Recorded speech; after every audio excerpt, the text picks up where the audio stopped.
The ruins of a world long dead stretched endlessly beneath a sky that carried no warmth. It wasn't silence that struck most soldiers when they walked onto this planet. It was the weight of silence. A century earlier, it had been alive with screams, thunder of engines, and alien screeches. Now only winds carried ash, moving over rusted wreckage and bones hidden under dunes of dust. Humanity's blood had bought this place. Everyone said it was haunted, though no one believed ghosts could exist in vacuum-scorched soil. Captain Ilara Vey led her team across the wasteland, their boots sinking into sand that had once been concrete foundations. At 28, she was younger than most in her unit, yet command had fallen on her shoulders because she had the one thing left that mattered: belief. Belief in digging into ruins, belief in forgotten answers, belief that history wasn't finished. Others mocked her obsession with artifacts. To Ilara, relics were not dead things, they whispered. Her team was supposed to be looking for usable tech. She broke from the grid search, drawn by instinct toward a mound of collapsed metal. The twisted remains of a battlesuit protruded like the ribs of a skeleton. Kneeling, she brushed sand aside with her gloves. Beneath the debris, she uncovered something half-buried. It was heavy when she lifted it, scorched, cracked, and unmistakable. A soldier's helmet. The insignia across the brow was faded but recognizable, the old crest of Earth's first unified army, used during the century-old war against the Zyar, the war that had nearly ended humanity before it had truly begun. Her breath hitched. She rotated the relic in her hands. Inside, carved deep into the padding where no eye could see, lay jagged words. Not paint, not ink. Scratched into the lining with the sharp desperation of survival. "Find me! I'm alive." Her heart slammed against her chest. It couldn't be. Not here, not after so long. She checked the plate on the side. The name etched into the steel was one every Academy cadet knew, one whispered in oath and song: Commander Kale Rin. Ilara froze, staring at it like a miracle and a curse wrapped into one. Kale Rin was not just a name. He was legend. He had led the final stand on this very battlefield, pushing his soldiers into a last charge against overwhelming alien hordes. He had been humanity's iron fist, a man whose tactics bent possibility into victory. Records said his body had never been recovered. That mystery only made the legend burn brighter. The story every child learned. Rin died to buy humanity's future. The story history loved. He was gone. And yet, this helmet said otherwise. Ilara's first instinct was disbelief. Maybe a prank. Some cruel joke carved years later. But the strokes of the letters told another tale. They were cut with urgency, some deeper than others, the marks overlapping as though the writer had been shaking, bleeding. They weren't fake. They were desperate. She looked around, suddenly aware of the silence pressing harder. Her squad was scanning a nearby ridge, unaware of what she held. She wanted to shout, but the words stuck. Part of her feared if she spoke too loudly, the helmet would vanish, just another mirage of dust and grief. Instead, she pressed her hand against the relic. "If you're alive," she thought, unwilling to finish the sentence. How could someone survive 100 years lost in enemy territory, if they had ever been captured? No cryo records mentioned him. No hidden reports surfaced. Yet here was the impossible, clutched in her hands. The wind shifted, stirring the ash into spirals around her boots. She imagined ghosts watching, waiting. But one ghost wasn't a ghost at all. He was asking to be found. Duty tightened her spine. If this was real, then everything humanity thought about its history was wrong. If Rin was alive, even barely, he had endured beyond all human limits. And if he endured, then maybe so could they. Behind her, Sergeant Darrow called out, "Captain, nothing here but wreckage." "We should move!" Ilara hid the helmet close to her chest before answering. Her voice was steady, though her mind was a storm. "Copy that. But I've found something we're not leaving behind." She didn't know yet if it was madness or miracle, but she knew one truth. She couldn't ignore it. History had just bled through the dust, and Kale Rin was calling her forward. The battlefield, silent for 100 years, suddenly felt alive again, not with death, but with a promise. And Alara Vey wasn't the kind of soldier to walk away from a promise. Back aboard the Resolute, the helmet lay at the center of the war room table, its cracked visor catching glints from the overhead lights. Every eye in the chamber rested on it, though no one wanted to be the first to speak. Alara Vey stood with her hands braced on the edge, her posture steady, though her pulse hadn't slowed since she had pulled it from the dirt. Lieutenant Rhee finally broke the silence. "Captain, that inscription. You can't believe it's real. No one survives a century." "Not in a place like this." Alara didn't answer immediately. Instead, she activated the ship's scanners. The techs had already run basic checks. Age confirmed, material authentic, blood residue embedded in the scratched letters. Nothing pointed to forgery. But there was more. Hidden deep within the helmet's frame was a faint transmission buried under 100 years of static. "Distress beacon," Chief Engineer Tal muttered, adjusting controls with wide eyes. "Obsolete frequency, one we haven't used since the First War, but it's still running." The sound filled the room, thin, warped, pulsing like a heartbeat. Every 2 seconds, a click. A signal refusing to die. Coordinates unfolded on the display. Lines of numbers projected across the room. The point wasn't here on the battlefield. It was somewhere else, far off, deep inside uncharted space, in the void where maps bled into nothing. The crew shifted uneasily. To them, it looked like a lure. To Alara, it looked like a path.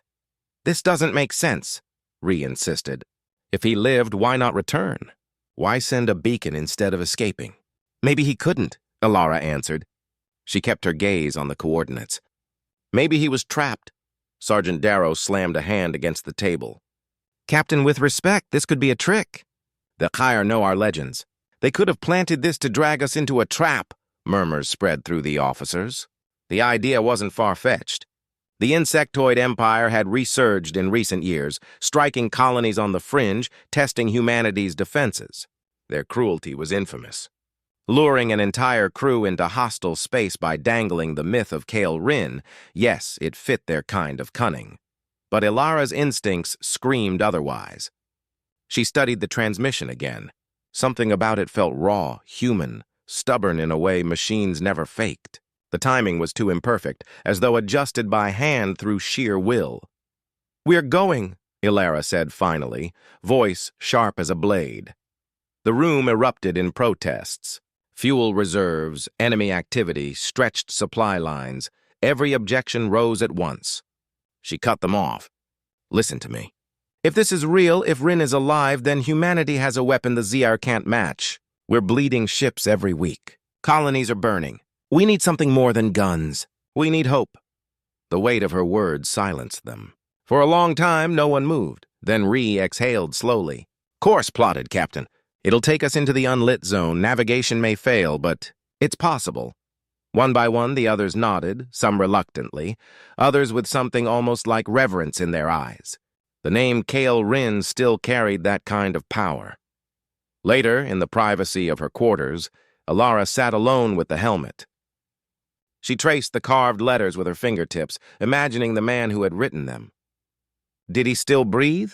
Was he human anymore, or something twisted by captivity? She didn't know. But the thought of leaving him where he was felt like betrayal. The ship's engines roared, vibrating through the deck. The Resolute launched from orbit, stars streaking as they jumped into slipspace. Destination: the uncharted void. What none of them knew was that the beacon had not gone unheard by others. Across the black alien ears had caught the same pulse, recognized the coordinates, and stirred with hunger. The Exir remembered the warrior who had broken their advance a century earlier. If Kale Rin lived, he was more than a soldier.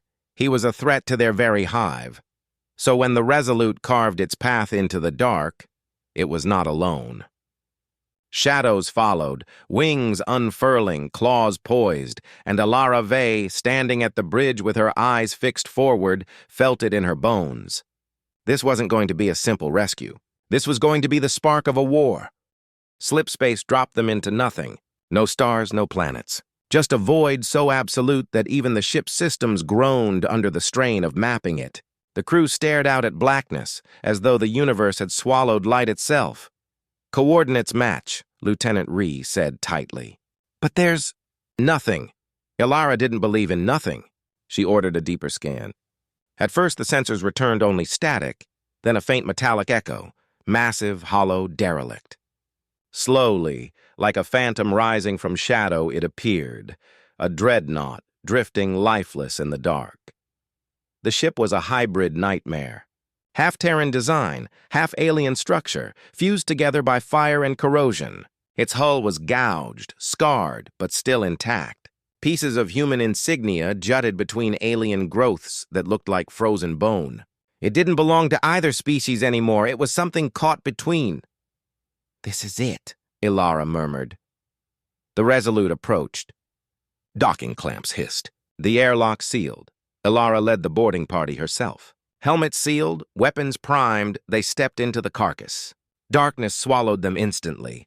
Lights flickered on their helmets, revealing walls that shifted from steel to organic matter and back again, as though the ship couldn't decide what it was. The air was stale, heavy with dust, and an undertone that made every soldier tense. Decay. Movement? Sergeant Darrow whispered, scanning.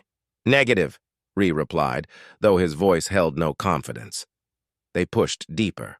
The silence was too thick, too intentional, as though something waited, listening. The deeper they went, the more alien growth dominated the corridors. Resin-like structures cocooning the walls, claw marks etched into the deck. Then came the sound. Click, scratch, click. Every soldier froze, weapons raised. The noise came again, closer this time, a rhythm of claws dragging across metal. Ilara signaled silently. "Ready?" The ambush exploded. Swire burst from the shadows, leaping from the walls, skittering across the ceiling. Their bodies gleamed in the beam of helmet lamps, segmented, armored, blades grown from their limbs. The air filled with shrieks that rattled teeth. Gunfire roared. Blue bolts tore into carapaces. Acid hissed as it splattered the floor, eating through metal. Darrow swung his heavy repeater in wide arcs, mowing down 2, 3, 4 at once, but more poured in, their claws slicing sparks from armor. Ilara moved like instinct. She ducked under a strike, jammed her pistol into Azir's jaw, and fired until its skull split. Another lunged. She rammed her blade up through its throat and kicked the corpse free. Still, they kept coming. The dreadnought shook with their numbers. The squad fell back toward a central chamber, firing into the tide. Then Ilara saw it. Against the far wall stood a pod, half buried in resin, glowing faintly from within. Through the translucent shell, a shape. A man. His face scarred, eyes closed, chest rising slow but steady. Her heart lurched. "Rin," she breathed. He was here, alive. She sprinted, carving through aliens with savage precision. Acid burned across her sleeve, but she ignored the pain. Reaching the pod, she slammed her palm against the release. The resin cracked, splitting like an egg. A hand shot out and clamped her wrist with crushing strength. Eyes opened. They were human, but burned with a fire that no cryo-sleep explained. Kale Rin stepped from the pod, towering, his armor a patchwork of human steel and alien grafts fused to his flesh. He looked both familiar and changed, a man reforged in the enemy's crucible. His voice came out rough, like stone dragged across metal. "Who commands the fleet?" Ilara held her breath. "No one strong enough. We're losing." Something in his expression hardened. He ripped a blade from the resin beside him, a plasma-edged sword glowing faintly. When he swung it, the air itself seemed to shiver. The Exire screeched, retreating for the first time, recognizing what had awakened. Kale's gaze swept the chamber. "Then I command." He launched into the swarm with terrifying speed, his blade cleaving through carapace as though cutting cloth. Every strike was surgical, fueled by rage and memory.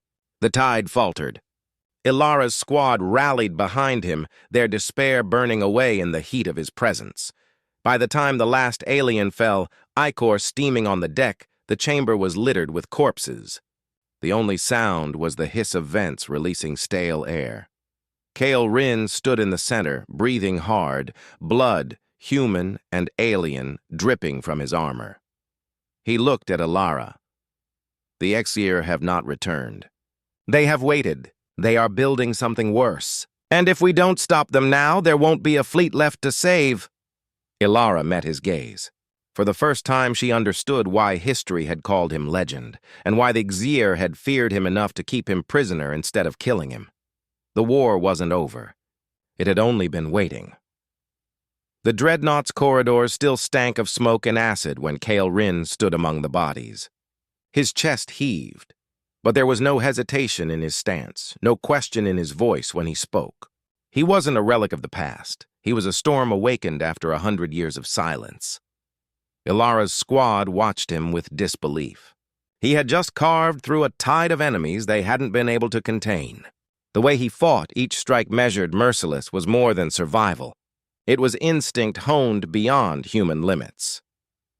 Kale glanced at his blade, the ancient plasma edge humming faintly. The weapon had been forged for a war long past, yet it thrummed in his grip as though it had waited for his return.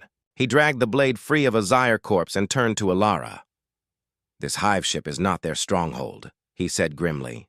"It's a listening post, a prison. They didn't kill me because they wanted to learn." Ilara's skin prickled. She had already guessed as much from the alien graphs melded into his armor. "Learn what?" "How to unmake humanity." His words were flat, without room for doubt. But I endured, and while they probed me, I listened. I learned what they plan. He moved to the center console of the hybrid vessel, slamming his hand into a patch of alien tissue. The system flickered, sputtering to life under his command. Images projected across the chamber, swarms of Xyre vessels, massive and numberless. Surrounding a colossal structure, Alara's crew drew in sharp breaths. The projection showed a gate, a ring of living metal around a void that pulsed like a beating heart. Lightning lanced across its frame as it drew power from a star itself, bending physics with alien hunger. "A rift gate," Kyle explained. "Not a simple jump bridge. This one will tear a hole wide enough for the entire swarm to pour through. They've been building it for decades, waiting until humanity was weak, fractured, fighting scraps of war instead of preparing for the next." The sheer scale dwarfed anything Alara had ever seen. She clenched her fists, sick at the thought of billions of drones spilling through, unstoppable once the portal widened. If that thing activates, humanity ends. Kale finished. His eyes burned with the weight of knowledge carried too long. Darrow cursed under his breath. "Then we destroy it. Simple." Kale shook his head. "Not simple. That structure is deep in their empire, defended by fleets that outnumber us 1,000 to 1. Even if we reached it, only a strike from within could collapse it, and that would be suicide." Silence pressed over the squad. They all knew the truth. Humanity's fleet was already spread thin, fighting desperate defense lines against raids. To send ships into the heart of Xyre space was madness, but madness was often the language of survival. Alara broke the silence first. "If there's even a chance, we have to try. You said yourself, they're waiting until we're too weak to resist. That means we still have time." Kyle studied her, measuring her resolve. She didn't flinch under his gaze. Finally, he gave a single nod. "Then we gather what remains of our fleet. Not scraps, not scattered patrols. Every warship left with fire in its guns. We strike before the gate opens." The squad exhaled in disbelief. They had come looking for salvage, stumbled into a nightmare, and now stood at the threshold of a war far larger than anything their generation had faced. Yet in Kale's presence, doubt burned into something sharper. Hope. They extracted what data they could from the dreadnought before planting charges. As they retreated back to the Resolute, Kale lingered, laying his hand against the twisted hull. "A century in darkness," he murmured, "but not wasted." Then he turned, fire in his steps. The explosives detonated once they were clear, the dreadnought splitting apart in a flash of light, carrying its infestation into oblivion. Aboard the Resolute, Kale stood on the bridge beside Alara, watching stars ripple past as they jumped away. For the first time, the crew felt something more than fear. His presence was more than command. It was momentum. Alara whispered quietly so only he could hear, "Why you? Why did they keep you alive? Kale didn't answer immediately. His jaw tightened. Finally, he said, because they thought I could be broken. Because they wanted to prove no human could resist the hive. His voice hardened. They were wrong. He turned to the crew, his voice ringing across the deck. We fight not just to survive. We fight because we are the wall between the swarm and every soul who calls humanity theirs. This war isn't over, it's only begun. Rally the fleet. Call every ship. We strike where they think we will never dare. The bridge erupted in shouts of affirmation. Even the most doubtful among them felt the fire ignite. For the first time in 100 years, humanity had a weapon the Exir could not copy, could not twist, could not kill. They had Kale Rin back, and the galaxy was about to remember his name. The call went out across human space, and ships answered. Not all, not many, but enough. Old cruisers pulled from mothballs, patrol craft stripped of paint and armed for war, carriers limping with patched hulls. They came because the name Kale Rin had been spoken again, because the impossible had returned and demanded they stand one more time. When the fleet assembled, the sight was both inspiring and terrifying. Hundreds of ships, a fraction of what humanity once wielded, but together for the first time in decades. On the command deck of the Resolute, Kale walked among officers who had only read his name in academy texts. They watched him not with worship but with awe, as though history had stepped out of its own pages. Today, he told them, voice carrying across comms, we fight not at the edge of our worlds, but at the throat of the swarm. We burn the nest. We tear down their gate before it opens. The order came. The fleet jumped. They emerged into a system drenched in hostile light. At its center burned a black sun, spitting waves of radiation, feeding the rift gate that hung like a wound in reality. It was colossal. Vast rings alive with alien sinew, energy pouring through conduits into its core. Already its maw pulsed wider, promising to swallow the sky. Around it swarmed Zyre ships, hundreds, thousands, shapes like blades, like beetles, like living fortresses bristling with spines. The hive had gathered everything it could, and now humanity had flown directly into its heart. There was no time for fear. The battle began instantly. The first wave of human destroyers launched missiles that streaked toward the enemy line. Xir interceptors burst from the gate like hornets, colliding in a storm of explosions. Carriers released clouds of fighters, their tiny frames darting through chaos, weaving between enemy fire. Cruisers rolled to present broadsides, lances of plasma carving across the void. The swarm answered in kind. Organic warships vomited volleys of burning acid that cut through shields, splattering molten ruin across hulls. Spiked leviathans rammed straight into human frigates, tearing them open in suicidal frenzy. Kale stood at Alara's side on the Resolute's bridge, directing commands with brutal precision. "Cut their nodes! Do not fight the swarm! Kill the mind!" He knew from captivity that the hive relied on control clusters hidden among the fleets. Break them and the Exire faltered. The crew obeyed. Human gunners poured fire into command ships, severing the threads that bound drone fleets together. One after another, enemy squadrons collapsed into confusion, scattering like headless insects. Still, the cost was staggering. Entire wings of fighters vanished under alien flak. Destroyers burned from bow to stern before detonating in desperate ramming charges that took enemies with them. Every victory was paid for with lives.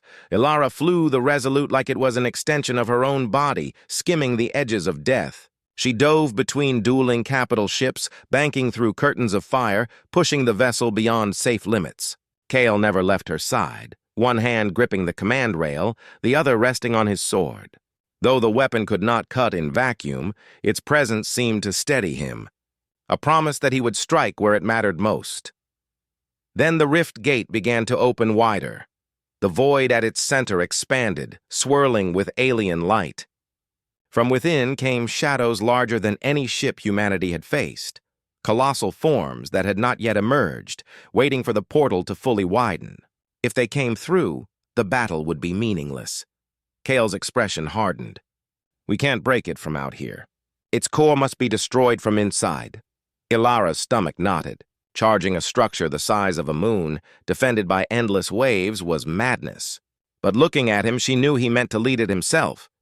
The order rang through the fleet, a spearhead charge. Every surviving ship was to carve a path toward the gate, no matter the cost. What followed was chaos made legend. Human frigates slammed engines to full, colliding with alien dreadnoughts to punch openings. Battleships opened every gun at once, pouring fire until their reactors melted. Fighters dove into enemy hangars and detonated inside. Through it all, the Resolute drove forward like a knife, shield generators shrieking, hull tearing under impacts. Elara gritted her teeth, refusing to let go of the helm. Kale's commands cut across the fleet, ruthless and unflinching. Sacrifice the flank. Break their center. Push through. At last, they reached the gate's perimeter. The structure towered before them, its surface alive with writhing tendrils of metal and flesh. Defenses erupted, turrets of bone firing lances of energy, swarms of drones flooding every opening. Kale turned to Elara, his voice calm amid the storm. "This is the knife's edge. Get me inside." She nodded, jaw set. "Then we finish it." The Resolute plunged toward the rift gate, weaving between blasts, cutting through swarms. Behind them, the remnants of humanity's fleet followed, battered but unyielding. The storm had brought them here. Now came the strike that would decide whether humanity lived or vanished into memory. The rift gate loomed like a living storm, its veins glowing with power, its massive rings grinding as they tore open reality itself. Beyond its widening maw flickered shadows of titans, creatures of impossible scale waiting to step through.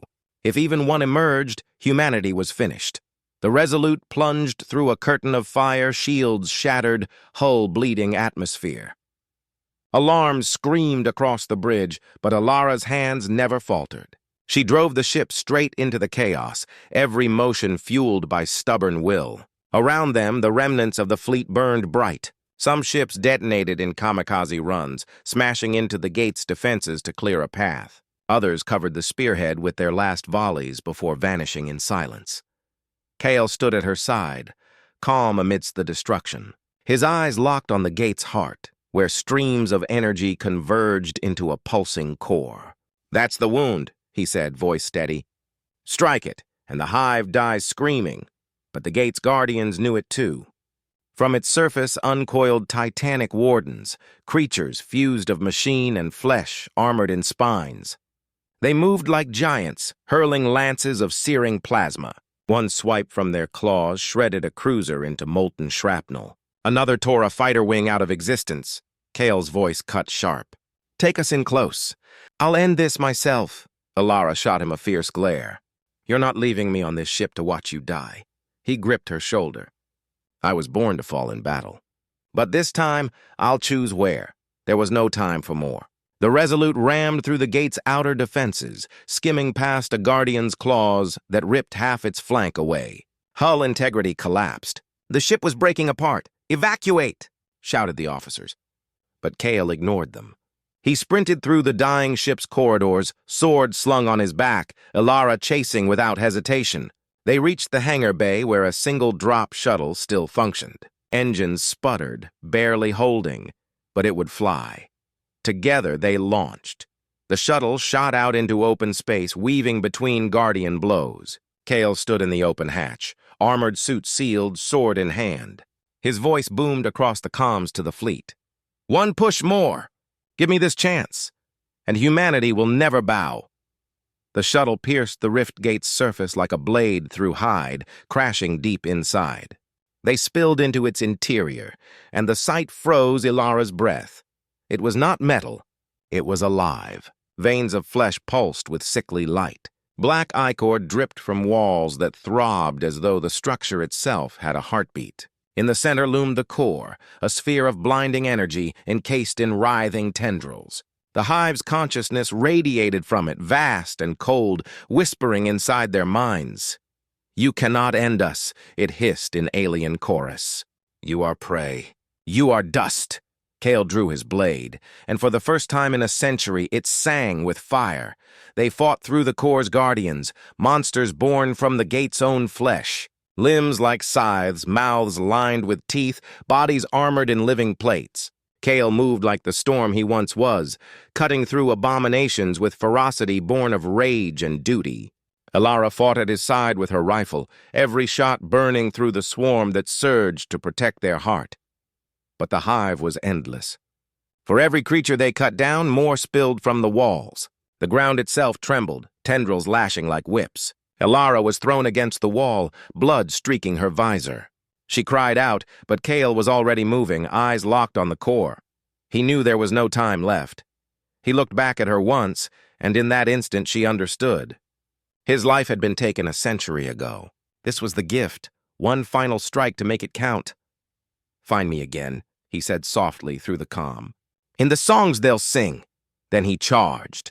Kale plunged his sword into the core. The blade flared brighter than stars, channeling all the fury of his will. The core screamed, a sound that tore across every ship, every mind, shaking the swarm apart. Tendrils thrashed, walls split open, the gate's entire structure convulsing in death. Energy erupted, tearing Kale and the core into a single blinding explosion. Outside, the rift gate shattered. Its rings cracked, its veins burst, and its widening maw collapsed in on itself, sealing shut in a cataclysm of collapsing space. Every guardian, every ship tied to its hive mind fell silent and lifeless, drifting into the void. On the Resolute's wreckage, survivors cheered through tears. Across the fleet, battered ships hailed the impossible: victory. Ilara's shuttle was thrown clear by the blast, tumbling into space. She woke to alarms, the cockpit burning. Through cracked glass, she saw the stars. Silent now, free of the swarm, Kyle was gone. But his name would live forever. The message inside his old helmet had been right all along. "Find me. I'm alive." He had been alive, long enough to give humanity a future. Elara whispered into the quiet, her voice breaking but steady. "You're not gone, Kyle. You're with us, always." And as the surviving fleet rallied behind her shuttle, the war-torn stars bore witness. Humanity had endured. Not because of numbers or strength or weapons, but because they refused to yield. Because even a century after death, a human could rise again and strike down the impossible.